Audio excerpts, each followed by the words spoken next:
Hello again, everyone. Hope you're having a great Sunday today. And of course, I'd be neglectful to not wish all the mothers out there, wives out there, a happy Mother's Day to all of you.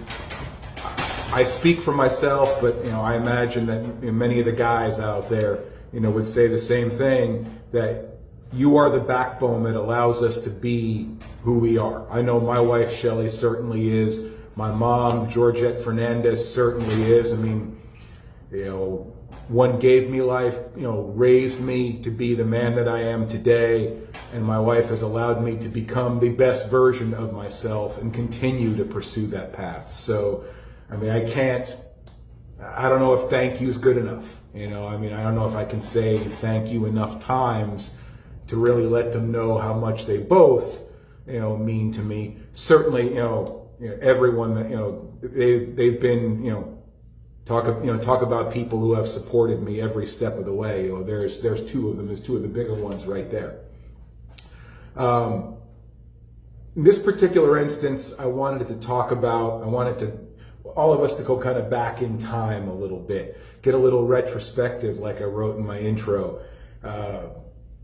Think back to just the many lessons, the valuable lessons, the pearls of wisdom, the knowledge that our moms shared with us, imparted on us, taught us, no matter how stubborn some of us, me personally, was back in the day and didn't want to always listen. But think back to all the great information and knowledge and wisdom that they shared with us to get us to this point in our lives to be as successful as we are. As not just successful in our careers, but certainly personally and with our families and everything else. So I want you to think back. Here's a question I'm going to pose to all of you, and then I'm going to share my answer with you. What is the most important, most valuable lesson that your mother shared with you? Think back to that, because I know that's a tough question to answer, because I'm sure there's many. I know there's many for me, but I'm going to share one, the one that I always think back to, especially every time I go home to visit, because nothing changes when I go home to visit. And that's family takes care of family. Now, let's face it. I think we all as families have some level of dysfunction. Let's just put it out there. Let's be truthful and honest about things. Certainly, my family is no different. We have maybe dysfunctional is not quite the right word, but certainly the challenges that we have as a family. When you don't always see eye to eye. Let's face it, families aren't perfect. There's that word again that, we don't strive for perfection, because there's no such thing. And families are certainly a great example of that, where, we don't always see eye to eye. We get angry with each other. You don't want to be around each other sometimes. You want to pull what's left of your hair out sometimes. And I'm no different. I'm no different. My family's no different. But I know when push comes to shove, I will support my family in any way, every way possible, because of my mom. Here's a woman who's, 76 years old. She's been working since the age of 9. Back in, the 1940s and 50s, back in Portugal. A lot of the girls in the family, the females in the family, only attended school for so long, and they went to work. Before they went to work to help support their family, my mom was no different. So she's always been in the do right by the family mode to a fault since the age of 9. So now we're talking 67 years now, and she continues to do so. Here's a woman who still works. She takes care of my dad. He suffered a stroke several years ago. He's, still getting back from that, so she takes care of him. She still takes care of me like I'm 10 years old. Still, dotes on her grandchild like he's, the number one human being on the planet, which to her, he is. You know, that's what she doesn't. I can honestly say this woman has never once in her life thought about herself first or put herself first. You know, to the point where I think it's really hindered her now because she can't enjoy life like most people at 76 years old can. But that's the way she thinks. It's family first, no matter what.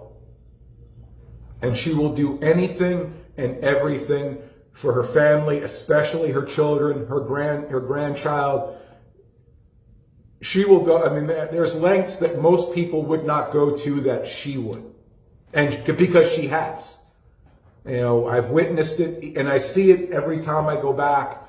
You know, I mean, she hands me money like I'm a grandkid. You know, here's $100, here's $20, here's $50, you know, for gas or for food or for this or for that. Go buy yourself something nice, this and that and the other thing. You know, and I remember for the longest time I would get upset because I didn't want her handing me money. It's not like I couldn't support myself and my family. But then I got to a point where I thought, you know what? When I stepped back and really thought about it, that makes her happy. You know, doing things for her family, you know, taking hard-earned money out of her pocket and handing it over without even batting an eyelash, without thinking about it once, much less twice. You know, she still sends money over to Portugal, to her native country, to family over there who needs it. You know, and her mindset is, if I can afford to do that, what kind of person would I be if I didn't? What kind of person would I be if I turned my back on my family? I mean, she's the person on this planet who has done more for people than, I don't think there's ever going to be anybody on this planet that I know that will do more for people than she has. You know, so, and I don't just think about that on Mother's Day, of course. I know that's the time when we really, you know, think about it the most, you know, looking back on all the years, you know, all they've done for us. I think about it all the time because it doesn't amaze me anymore because I fully expect it. That's just who she is. You know, it's about family first each and every day, and really anybody, but family especially. You know, if you're in our family and you need anything, she's there. You don't even have to ask. She just seems to know. She is there. She won't think twice. She expects nothing in return. I get it all the time. You know, we sent her a little, it wasn't anything major, just something, a little remembrance, you know, that, you know, we're thinking of her, that we love her, that we appreciate her for all that she does. You know, we sent her a little gift on Mother's Day, and it's the same response every time. Why'd you spend your money on me? I don't need anything. I'm too old to need anything. You know, save your money, keep your money. But that's just how she is. You know, she wants to help everyone, and she does not even want to consider asking anybody for help. Ever. Every time she asks me to help, you know, she asks me a question about something or help with, you know, something financial or something that they don't quite understand, she's always apologizing to me as if she's bothering me somehow, as if that'll ever happen. You know, so think about that. I know I've kind of rambled on a little bit, but my mom is a very, very simple individual, but she's hard. I mean, it's hard to stop describing her once you get started because of the type of person she is. So yes, I've rambled on a little bit, and I'm not going to apologize for you. See? Anyway, but think about that question. What's the most important lesson, the most valuable lesson that your mother imparted on you that has impacted your life to this day and continues to impact your life moving forward?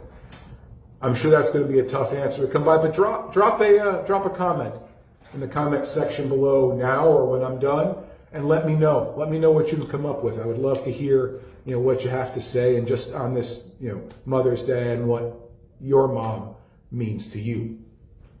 Folks, I appreciate it. Once again, happy Mother's Day to all of you out there, to my mom and my wife especially. And I'll see you all tomorrow. Take care, folks.